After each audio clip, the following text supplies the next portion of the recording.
शक्ति मिली, मिली है लाखों खुशियाँ, सुख मिला, शक्ति मिली, मिली है लाखों खुशियाँ।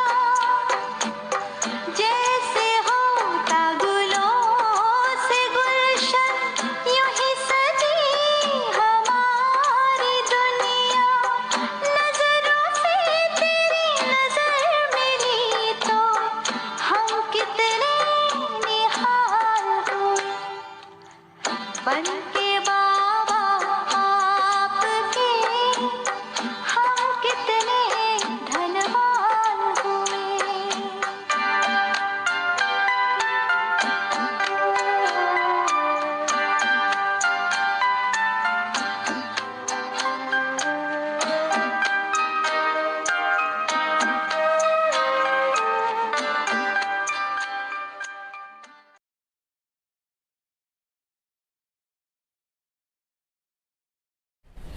ओम शांति।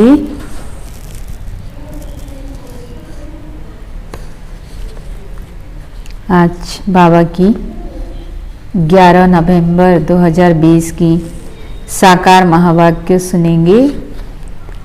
बाबा कहते, मीठे बच्चे, तुम अभी वर्ल्ड सर्वेंट हो।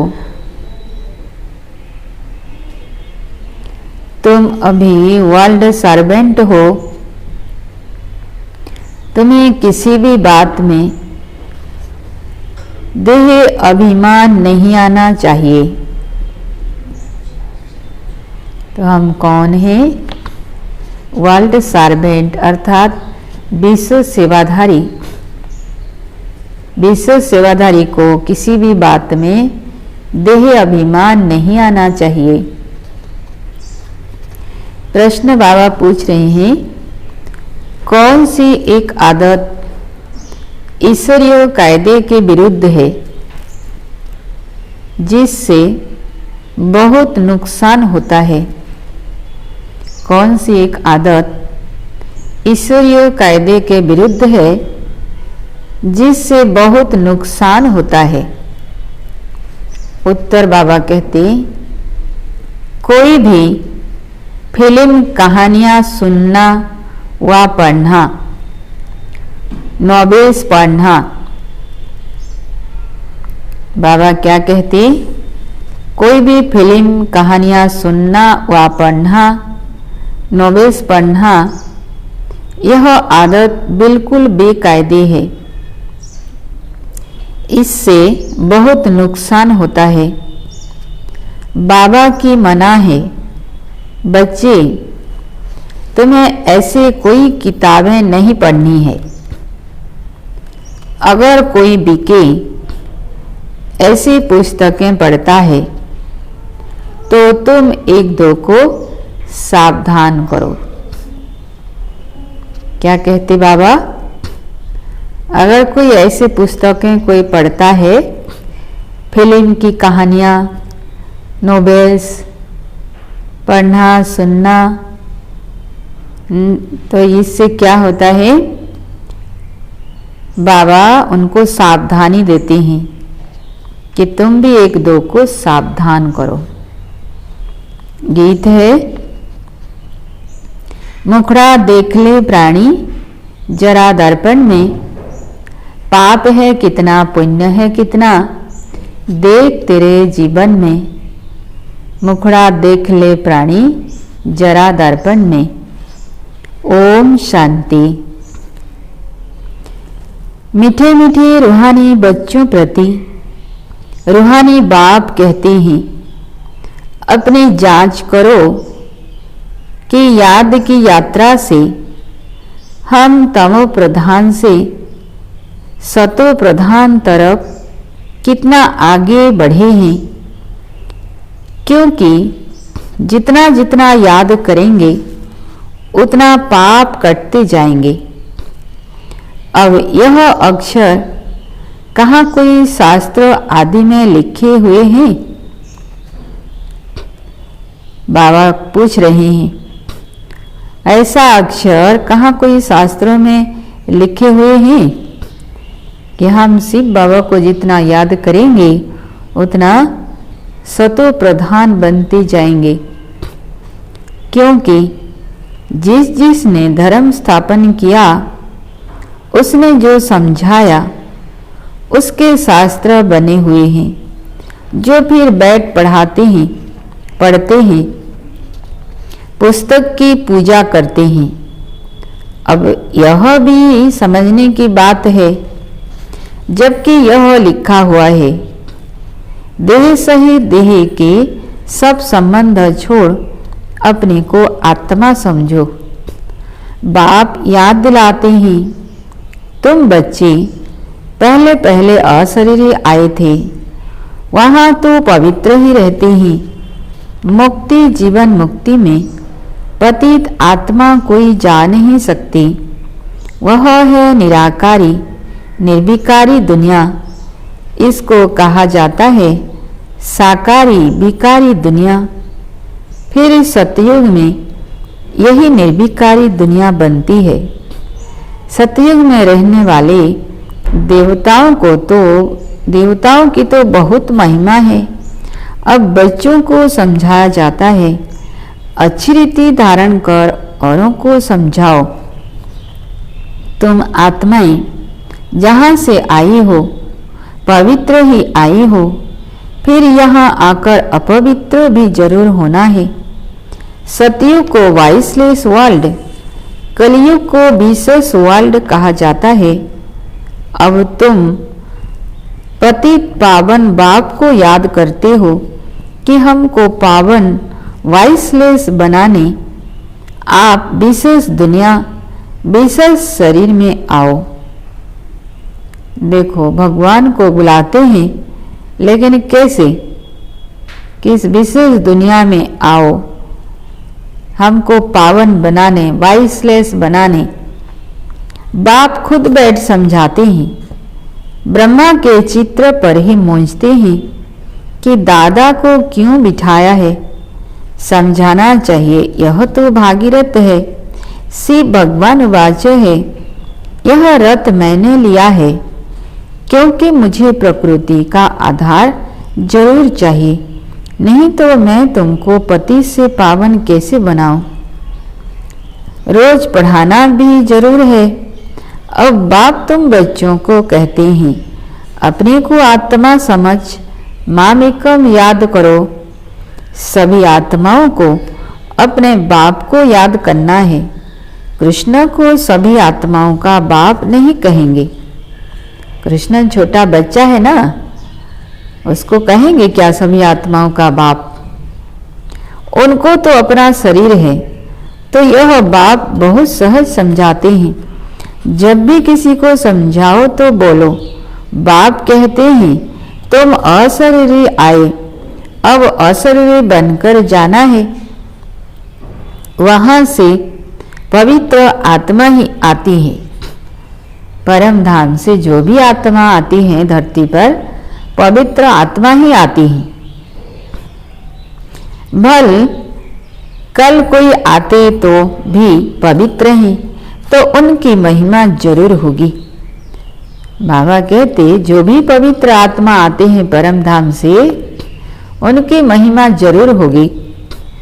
सन्यासी, उदासी, गृहस्थी जिनका नाम होता है, जरूर उनका यह पहला जन्म है ना, उनको आना ही है। किस लिए? भगवान को किस लिए आना पड़ता है? धर्म स्थापन करने। जैसे बाबा गुरु नानक के लिए समझाते हैं, अब गुरु अक्षर भी कहना पड़ता है, क्योंकि नानक तो बहुतों का है ना, इसलिए गुरु नानक है ना। तो नानक नाम तो बहुतों का है मनुष्यों का, तो उनको गुरु नानक कहा जाता है। जब किसी की महिमा की जाती है तो उस मतलब से कहा जाता है, ना कहें तो अच्छा नहीं।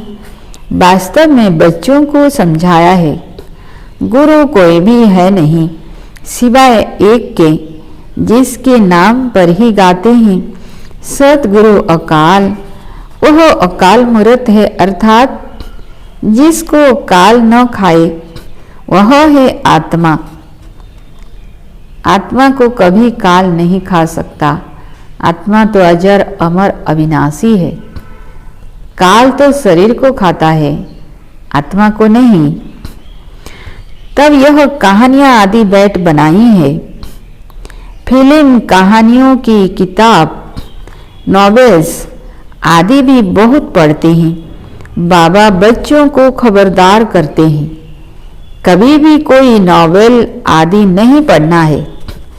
कोई कोई को आदत होती है, यहाँ तो तुम सौभाग्यशाली बनते हो, कोई बीके भी नॉवेल्स पढ़ते हैं। इसलिए बाबा सब बच्चों को कहते हैं, कभी भी किसी को नॉवेल पढ़ता देखो तो क्या करो, झट उठाकर फाड़ दो। इसमें डरना नहीं है, ये बाबा की डायरेक्शन है। अगर कोई नॉवेल्स पढ़ता हुआ देखो तो झट उठा के फाड़ दो, फेंक दो। हमको कोई श्राप न दे, वह गुस्से ना हो, ऐसे कोई बात नहीं। तुम्हारा काम है एक दो को सावधान करना। फिल्म की कहानियां सुनना या पढ़ना बेकायदे है। बेकायदे कोई चलन है तो झट रिपोर्ट करनी चाहिए, नहीं तो सुधरेंगे कैसे? अपना नुकसान करते रहेंगे। खुद में ही योग बल नहीं होगा तो यहाँ क्या बैठ सिखलाएंगे? बाबा की मना है। अगर फिर ऐसा काम करेंगे तो अंदर दिल जरूर खाती रहेगी, अपना नुकसान होगा। इसलिए कोई में भी कोई अवगुण देखते हो तो लिखना चाहिए। कोई बेकायदे चलन तो नहीं चलते, क्योंकि ब्राह्मण इस समय सर्वेंट है ना। बाबा भी कहते हैं, बच्चे नमस्ते। अब भगवान हम बच्चों को नमस्ते करते हैं, कितना ऊंचा नजर से बाबा हमको देखते हैं, अर्थ सही समझाते हैं। बच्चियां पढ़ाने वाली जो हैं उनमें देह अभिमान नहीं आना चाहिए। टीचर भी स्टूडेंट का सर्वेंट होता है ना। गवर्नर आदि भी चिट्ठी लिखते हैं, नीचे सही करेंगे, आई एम ओबीडिएंट सर्वेंट, बिल्कुल सम्मुख नाम लिखेंगे। बाकी क्लर्क लिखेगा अपने हाथ से, कभी अपनी बड़ाई नहीं लिखेंगे। आजकल गुरु तो अपने आप को, गुरु लोग क्या करते हैं, अपने आप को श्री श्री लिख देते हैं। यहाँ भी कोई ऐसे हैं श्री फलाना लिख देते हैं। वास्तव में ऐसे भी लिखना नहीं चाहिए। ना फीमेल श्रीमती लिख सकती है। श्रीमत तब मिले जब श्री श्री स्वयं आकर मत देवे। तुम समझा सकते हो कि जरूर कोई की मत से यह देवता बने हैं ना। भारत में किसी को भी यह पता नहीं कि यह इतना ऊंच विश्व के मालिक कैसे बने। तुमको तो यही नशा चढ़ना चाहिए। यह एम ऑब्जेक्ट का चित्र सदैव छाती से लगा होना चाहिए। कौन सा चित्र? हमारा एम ऑब्जेक्ट का चित्र लक्ष्मी नारायण। किसी को भी बताओ हमको भगवान पढ़ाते हैं, जिससे हम विश्व का महाराजा बनते हैं। बाप आते हैं इस राज्य की स्थापना करने। इस पुरानी दुनिया का विनाश सामने खड़ा है। तुम छोटी छोटी बच्चियां तोतली भाषा में किसी को भी समझा सकती हो। बड़े बड़े सम्मेलन आदि होते हैं, उनमें तुमको बुलाते हैं। यह चित्र तुम ले जाओ और बैठकर समझाओ। भारत में फिर से इन्हों का राज्य स्थापन हो रहा है। कहाँ भी भरी सभा में तुम समझा सकते हो सारा दिन सर्विस का ही नशा रहना चाहिए। भारत में इनका राज्य स्थापन हो रहा है। बाबा हमको राजयोग सिखला रहे हैं। शिव भगवान वाच, हे बच्चों, तुम अपने को आत्मा समझ मुझे याद करो तो तुम यह बन जाएंगे। 21 पीढ़ी के लिए दैवी गुण भी धारण करने हैं। अभी तो सबके आसुरी गुण है। श्रेष्ठ बनाने वाला तो एक ही श्री श्री शिव बाबा है। वही ऊंचे ते ऊंच बाप हमको पढ़ाते हैं। शिव भगवान वाच, मन मना भव। भागीरथ तो मशहूर है। भागीरथ को ही ब्रह्मा कहा जाता है, जिसको महावीर भी कहते हैं। भागीरथ को क्या कहते? महावीर भी कहते हैं। तो बाबा कहते, यहाँ दिलवाड़ा मंदिर में बैठे हुए हैं ना, जैनी आदि जो मंदिर बनाने वाले हैं, वह कोई भी जानते थोड़े ही हैं। तुम छोटी छोटी बच्चियां कोई से भी विजिट ले सकती हो। अभी तुम बहुत श्रेष्ठ बन रहे हो। यह भारत की एम ऑब्जेक्ट है ना। कितना नशा चढ़ना चाहिए। यहाँ बाबा अच्छी रीति नशा चढ़ाते हैं। सब कहते हैं हम तो लक्ष्मी नारायण बनेंगे। राम सीता बनने के लिए कोई भी हाथ नहीं उठाते। अभी तो तुम हो अहिंसक क्षत्रिय। तुम अहिंसक क्षत्रियों को कोई भी नहीं जानते। यह तुम अभी समझते हो। गीता में भी अक्षर है, मनमना भव। अपने को आत्मा समझो। यह तो समझने की बात है ना, और कोई भी समझ नहीं सकते। बाप बेट बच्चों को शिक्षा देते हैं, बच्चे आत्मा अभिमानी बनो। यह आदत तुम्हारी फिर 21 जन्म के लिए चलती है। तुमको शिक्षा मिलती ही है 21 जन्मों के लिए। बाबा बड़ी बड़ी भूल बात समझाते हैं। अपने को आत्मा समझकर बैठो। परमात्मा बाप हम आत्माओं को बैठ समझाते हैं। तुम घड़ी घड़ी देह अभिमान में आ जाते हो, फिर घरवार आदि याद आ जाता है। यह होता है भक्ति मार्ग में भी। भक्ति करते करते क्या होता है, बुद्धि और तरफ चली जाती है। भक्ति मार्ग में भी ऐसा होता है। ये बहुतों को अनुभव है। भक्ति करते करते बुद्धि और कहाँ भटक जाती है। एक टिक सिर्फ नवधा भक्ति वाले ही बैठ सकते हैं, जिसको तीव्र भक्ति कहा जाता है। एकदम लवलीन हो जाते हैं। तुम जैसे याद में बैठते हो तो कोई समय एकदम अशरीरी बन जाते हो। जो अच्छे बच्चे होंगे वही ऐसी अवस्था में बैठेंगे। कैसी अवस्था? एकदम लवलीन अवस्था। एक टिक मन बुद्धि सिर्फ एक बाबा के पास लगी रहे। देह का भान निकल जाएगा। अशरीरी हो उस मस्ती में बैठे रहेंगे। यह आदत पड़ जाएगी। सन्यासी हैं तत्व ज्ञानी व ब्रह्म ज्ञानी। वह कहते हैं हम लीन हो जाएंगे।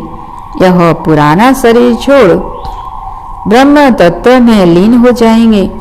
सबका अपना अपना धर्म है ना। कोई भी दूसरे धर्म को नहीं मानते हैं। आदि सनातन देवी देवता धर्म वाले भी तमो प्रधान बन गए हैं। गीता का भगवान कब आया था? गीता का युग कब था? कोई भी नहीं जानते। तुम जानते हो। इस संगम युग पर ही बाप आकर राजयोग सिखलाते हैं। तमो प्रधान से सतो प्रधान बनाते हैं। भारत की ही बात है। अनेक धर्म भी थे जरूर। गायन है एक धर्म की स्थापना, अनेक धर्मों का विनाश। सतयुग में था एक धर्म, अभी कलयुग में है अनेक धर्म। फिर एक धर्म की स्थापना होती है। एक धर्म था, अभी नहीं है, बाकी सब खड़े हैं। बड़ के झाड़ का मिसाल भी बिल्कुल ठीक है। फाउंडेशन है नहीं, बाकी सारा झाड़ खड़ा है। तो वैसे ही इसमें भी देवी देवता धर्म है नहीं, बाकी इस्लामी, बौद्धी, क्रिश्चियन सब धर्म है। आदि सनातन देवी देवता धर्म जो तना था वह अब प्राय लोप हो गया है। फिर से बाप स्थापना करते हैं। बाकी इतने सब धर्म तो पीछे आए हैं। फिर चक्र को रिपीट जरूर करना है, अर्थात पुरानी दुनिया से फिर नई दुनिया होनी है। नई दुनिया में इन्हों का राज्य था। तुम्हारे पास बड़े चित्र भी हैं, छोटे भी हैं। बड़ी चीज होगी तो देखकर पूछेंगे यह क्या उठाया है। छोटी चित्र तो नजर में नहीं आएगा ना, बड़े चित्र को देखकर पूछेंगे। तो बाबा कहते बोलो, हमने वह चीज उठाई है जिससे मनुष्य बैगर टू प्रिंस बन जाए।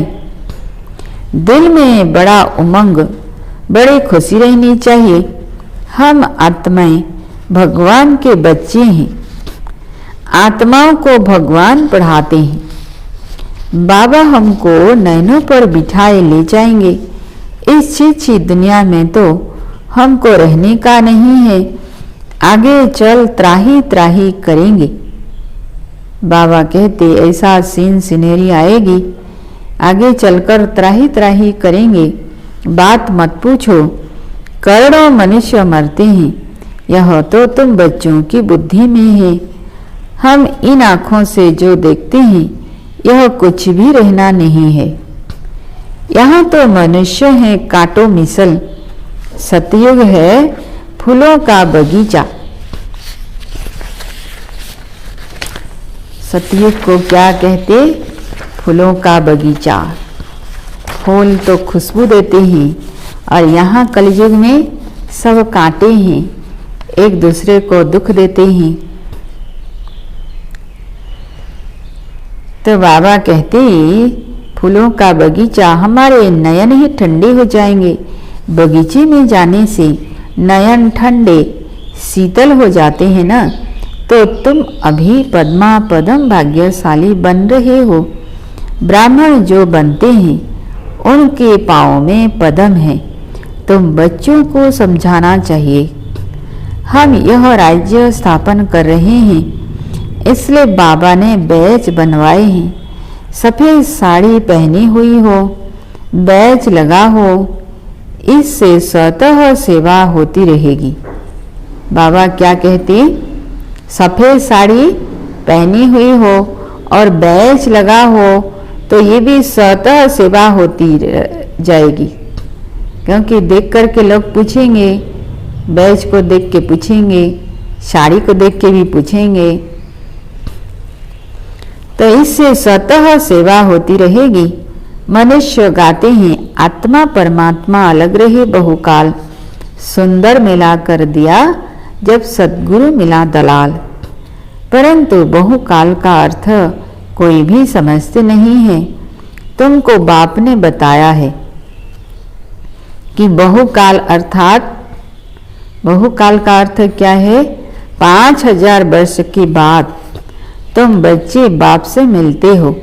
तुम यह भी जानते हो कि इस सृष्टि में सबसे नामी ग्रामी कौन है? इस सृष्टि में सबसे नामी ग्रामी है यह राधे कृष्ण। यह सतयुग के फर्स्ट प्रिंस प्रिंसेस हैं। कभी किसी के ख्याल में भी नहीं आएगा कि यह कहाँ से आए। सतयुग के आगे जरूर कलयुग होगा। उन्होंने क्या कर्म किए जो विश्व के मालिक बने। भारतवासी कोई इन्हों को विश्व का मालिक नहीं समझते हैं। इनका जब राज्य था तो भारत में और कोई धर्म था नहीं।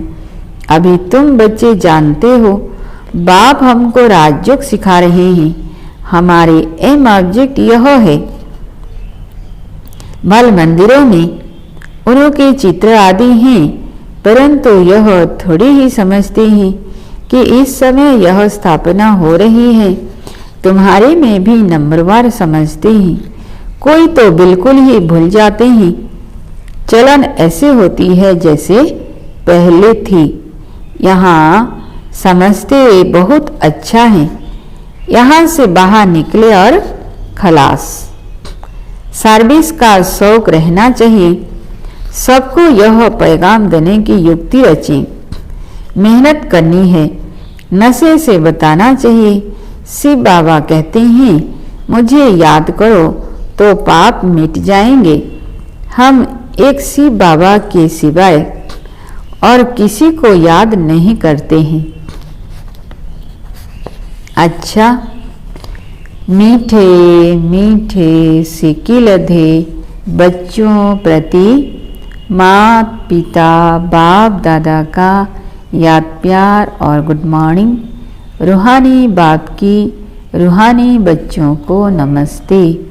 हम रूहानी बच्चों की रूहानी बाप दादा को याद प्यार गुड मॉर्निंग और नमस्ते।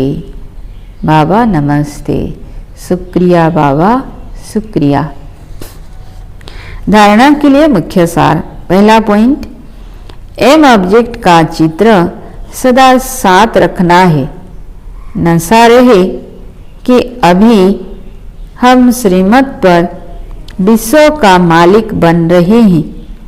हम ऐसे फूलों के बगीचे में जाते हैं जहाँ हमारे नयन ही शीतल हो जाएंगे। दूसरा पॉइंट, सर्विस का बहुत बहुत शौक रखना है। बड़े दिल व उमंग से बड़े बड़े चित्रों पर सर्विस करनी है। बेगर टू प्रिंस बनना है। क्या बनना है? बेगर टू प्रिंस।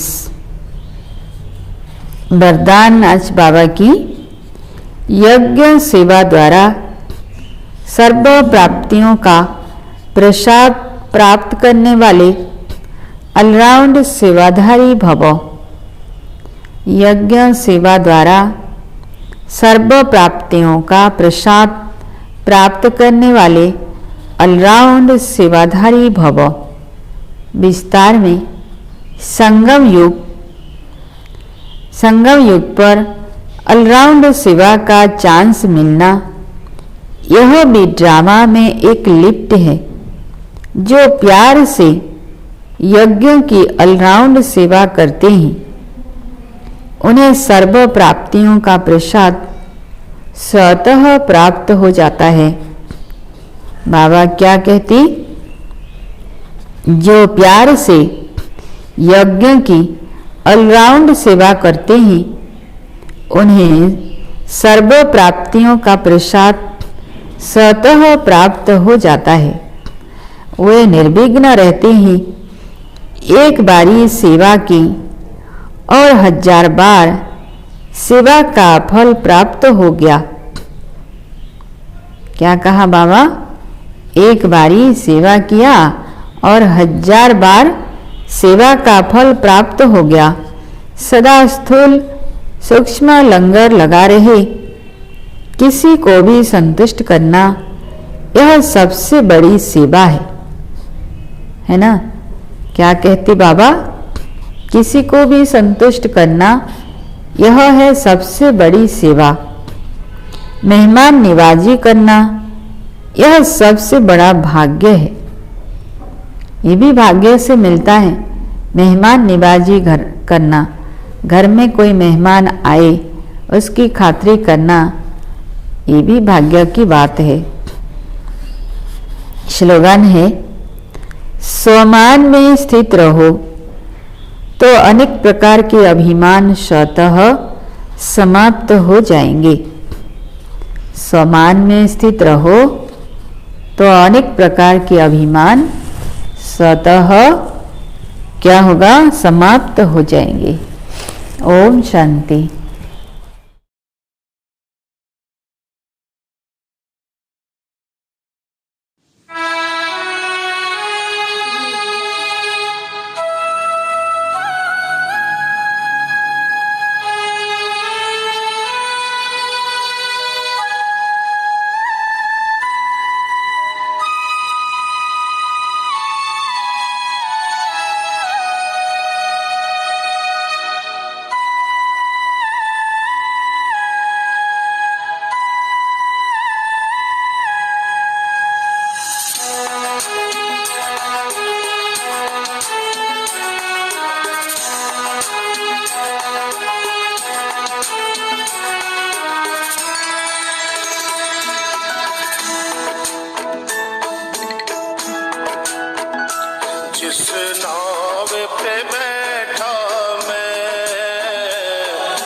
जर है पुरानी है। जिस नाव पे बैठा मैं जर जर है पुरानी है। कहीं डूब न जाऊं प्रभु तुम्हें नाव बचानी है। जिस नाव पे बैठा मैं जर जर है पुरानी है। कहीं डूब न जाऊं प्रभु तुम्हें नाव बचानी है। जिस नाव